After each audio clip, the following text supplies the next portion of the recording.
Siap, Kak. Nah, gimana kabarnya nih hari ini? Baik, Kak. Alhamdulillah. Mudah-mudahan selalu baik seperti ini ya. Oke, baik. Kita memulai kegiatan, ada baiknya kita awali dengan doa supaya kegiatan kita kali ini memberikan manfaat dan berjalan lancar. Adik-adik ada kayak yang ingin memimpin doa? Ya. Teman-teman, mari kita berdoa sesuai saya dan keyakinan masing-masing.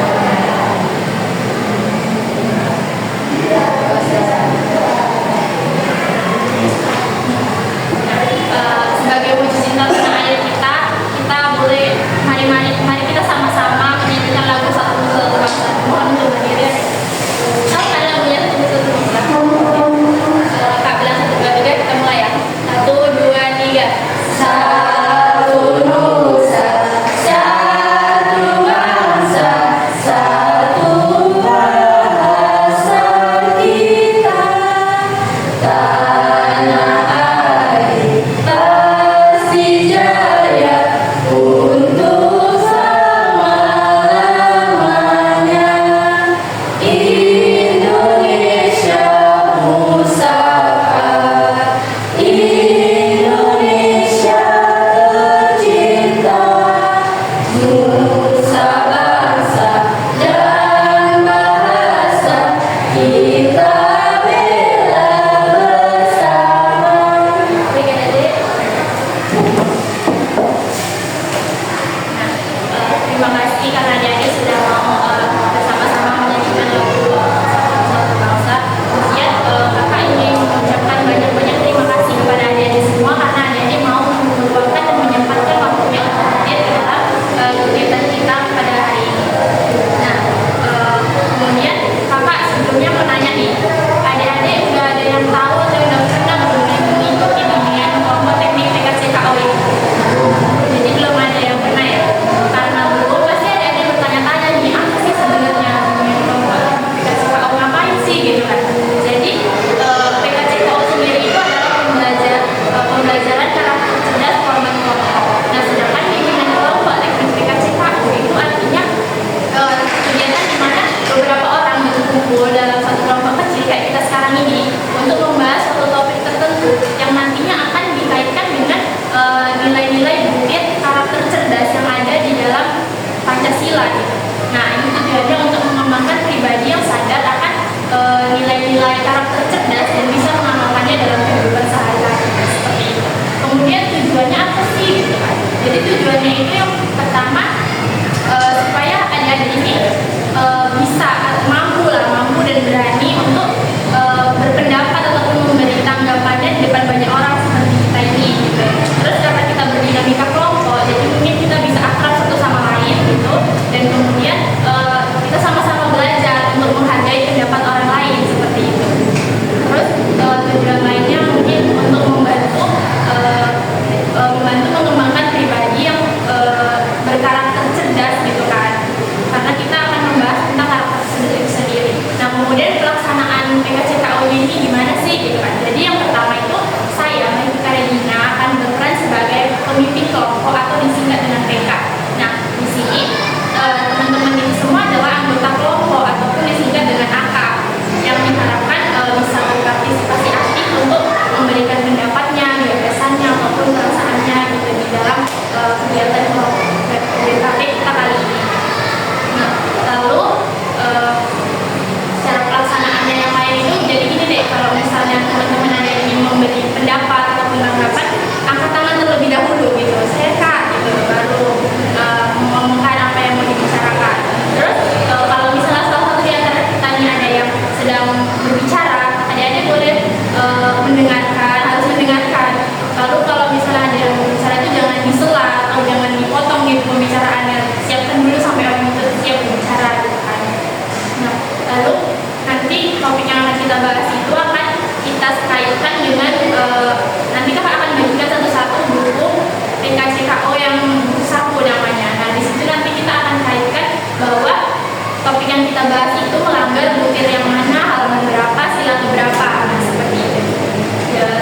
Ya, sebelum kita masuk ke dalam inti acara, kakak mau perkenalan dulu nih biar kita makin akrab. Jadi perkenalannya gini, adik-adik sebutin nama tapi pakai gaya, tau nggak?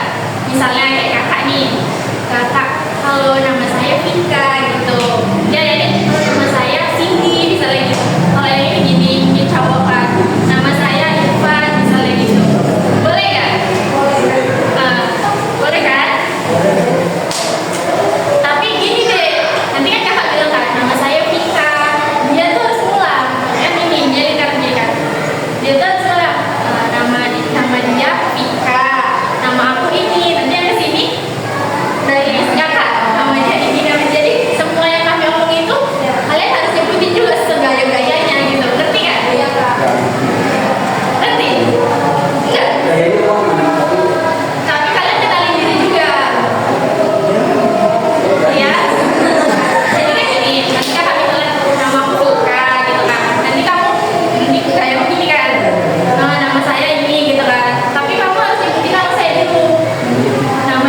bullying ini termasuk melanggar di dalam butir yang mana gitu. Kita kasih contoh yang nomor yang di halaman 5 sila ke-2 butir ke-8, yaitu mengakui dan memperlakukan manusia sesuai dengan harkat dan martabatnya sebagai makhluk Tuhan yang Maha Esa.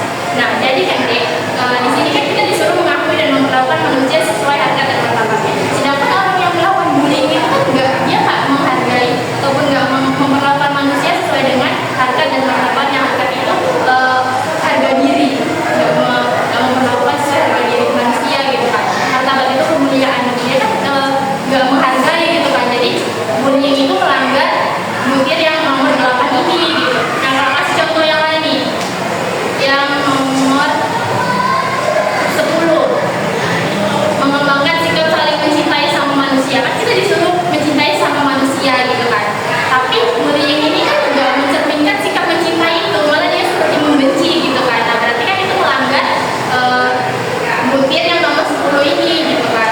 Nah, kakak mau deh adik-adik ada yang mengungkapkan pendapatnya, mungkin bullying itu di melanggar yang mana gitu, satu orang aja boleh diajukan pendapatnya. Boleh, silakan. Bullying itu kan mengembangkan sikap yang semena-mena terhadap seseorang gitu. Jadi yang ke-12 ini mengembangkan sikap tidak semena-mena terhadap orang lain. Jadi tidak sesuai dengan sila kedua tersebut. Oke, baik, benar sekali deh. Jadi mengembangkan sikap tidak semena-mena terhadap orang lain. Kan kita disuruh kayak gitu kan sama satu ini, tapi sedangkan perbuatan bullying itu kan dia semena-semena terhadap orang lain, suka-suka hati dia gitu kan, ejek-ejeknya gitu kan. Nah, itu berarti nggak boleh deh, itu berarti melanggar gitu kan. Nah, itu masih topik contoh nih tadi. Terus kakak kasih contoh juga yang di bagian solusi. Jadi misalnya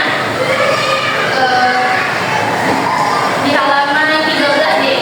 Jadi kan tadi kan perbuatan bullying itu kita tahu bahwa dia melanggar sila-sila butir-butir Pancasila tersebut. Nah, apa sih solusinya gitu? Jadi nanti jawabnya gini deh, yang di bagian nomor 18, berpikiran maju. Nah, jadi untuk solusinya mungkin di bagian butir yang nomor 18 Kak, berpikiran maju. Jadi kalau misalnya kita semua berpikiran maju, kita nggak akan tuh Kak membuli, karena kita tahu sendiri bullying itu kan tidak boleh dilakukan. Jadi kalau semua orang berpikiran maju, maka sikap bullying itu tidak akan lagi terjadi seperti itu. Nah, ini masih topik contoh ya, jadi kita bakalan masuk ke topik yang sebenarnya nih.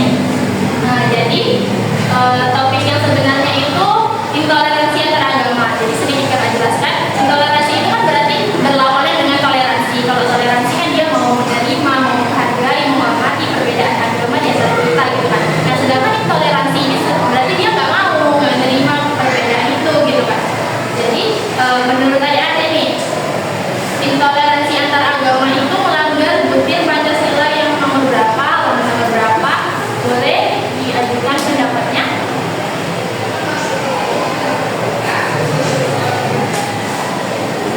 Tunjuk tangan dulu deh. Kasih waktu deh 1 menit untuk mikir-mikir yang mana. Oh, boleh? Yang tadi tentang intoleransi antar agama ya. Nah, itu mengenai tentang buku Pancasila yang pertama yang ini kekurangan yang Maha Esa. Yang pada itu pada halaman 5. Yang nomor 7, tidak memaksakan suku agama dan kepercayaan terhadap Tuhan yang Maha Esa kepada kamu. Di salah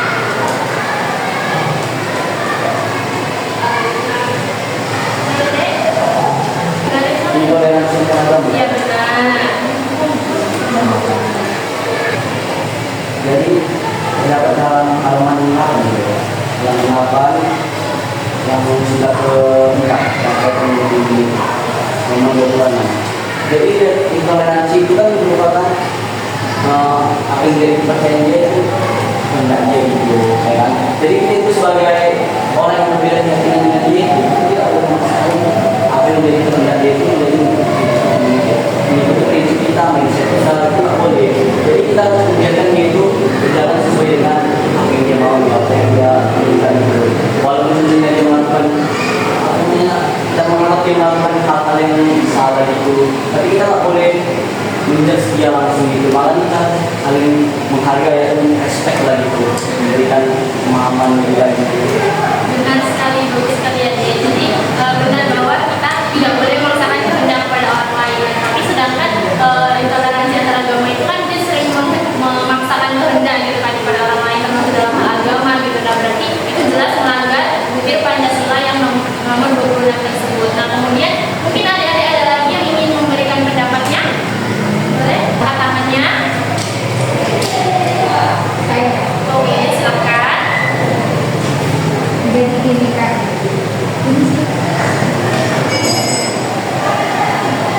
halaman 9 nomor 38 itu kan katanya menghormati hak orang lain, sedangkan intoleransi agama melanggar tidak menghormati hak orang lain, berarti itu melanggar. Oh iya benar sekali. Benar ya Dek. Jadi itu kan menghormati hak orang lain. Jadi kita dituntut untuk menghormati hak orang lain, termasuk juga dalam hak punya agama sendiri gitu kan. Jadi sedangkan intoleransi ini kan dia kadang nggak menghormati hak orang lain. Jadi itu benar melanggar ya Dek. Benar kan tadi. Mungkin ada teman-teman yang lain pendapatnya? Silakan. Yang sudah pertama pembinaan yang tepat, pembinaan kemudian Allah bersama dan kepercayaan yang maha esa. Nah, sedangkan di dalam intoleransi itu sangat tidak mau kerukunan di dalam hidupnya dan juga tidak mau percaya terhadap yang maha esa itu, dan juga kepada umat yang seagama dengan dia. Sedangkan dalam hidup ini kita harus memiliki hidup di antara sesama umat beragama dan kepada yang Maha Esa. Benar sekali ya Dek. Jadi di sini kan kita suruh membina kerukunan hidup. Nah sedangkan intoleransi itu kadang nggak mau hidupnya rukun gitu kan. Jadi ini benar melanggar ya Dek. Mungkin ada teman-teman yang lain yang ingin memberikan pendapatnya. Oh, silakan Dek. Bagian 1 yang nomor 3 di poinnya tentang keluarga yang besar yang halaman 14. Yang ini kan berbunyi menghormati dan bersama para pembangun agama dengan kepercayaan yang berbeda. Nah, sedangkan pada intoleransi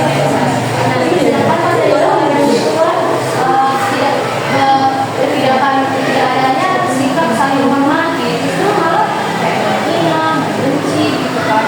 Dan di sini dibilang bersama antara agama dan kepercayaan yang berbeda.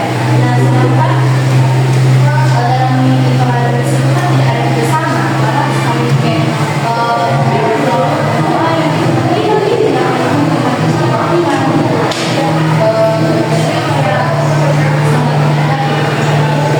Iya benar sekali ya Dek. Jadi di situ kan kita harus mengembangkan sikap hormat, menghormati dan bekerja sama antar pemeluk agama gitu kan.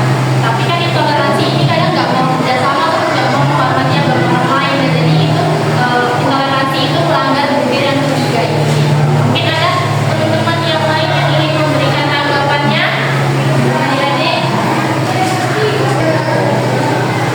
Jika ada yang ingin coba jadi prioritas dulu. Oke. Ya, yang mana?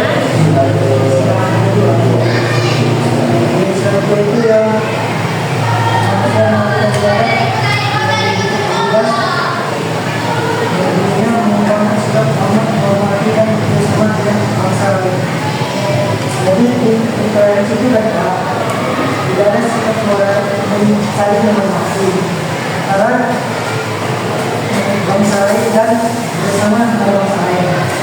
Jadi itu tidak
ini lah, dia bahkan bisa saling menghargai mungkin di apa namanya kelompoknya itu ada perbedaan-perbedaan tertentu gitu, tapi dia dengan ada etika yang baik, dengan ada apa yang baik, yang baik, dia pasti bisa saling merangkul perbedaan-perbedaan tersebut.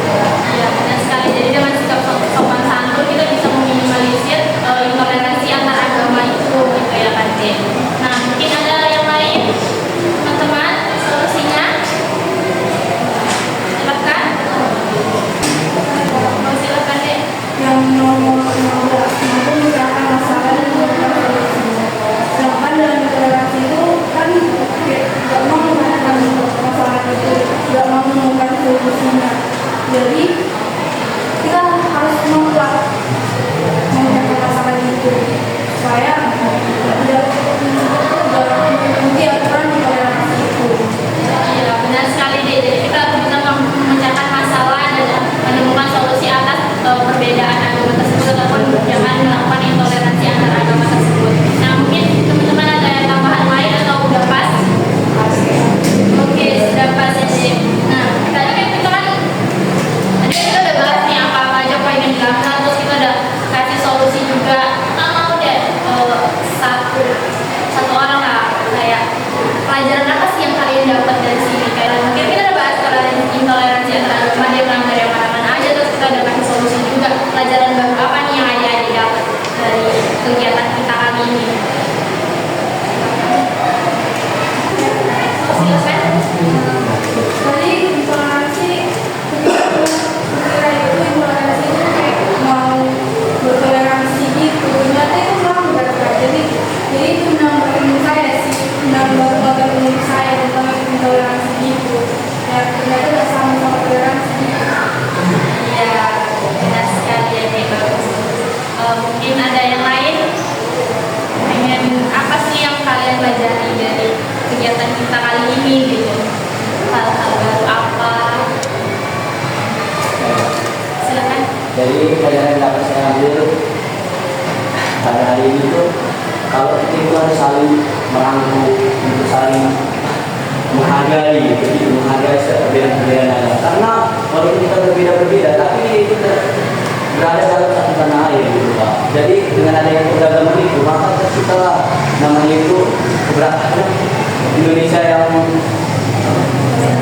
yang merdeka gitu. Karena kalau nggak berbeda gitu, gimana ya? Saling mementingkan dirinya sendiri.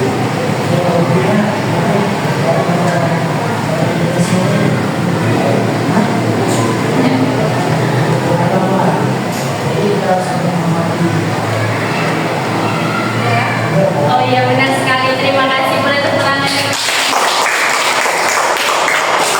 Nah, selesai sudah kegiatan kita kali ini. Kapan lagi nih kita mau melakukan BKP atau mungkin minggu depan? Bisa? Bisa. Oke, mungkin minggu depan nanti kita balik-balik lagi ya.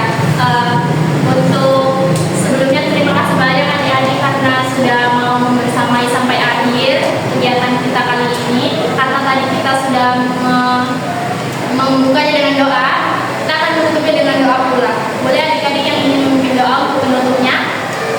Silahkan. Karena sudah berakhirnya kegiatan kita kali ini,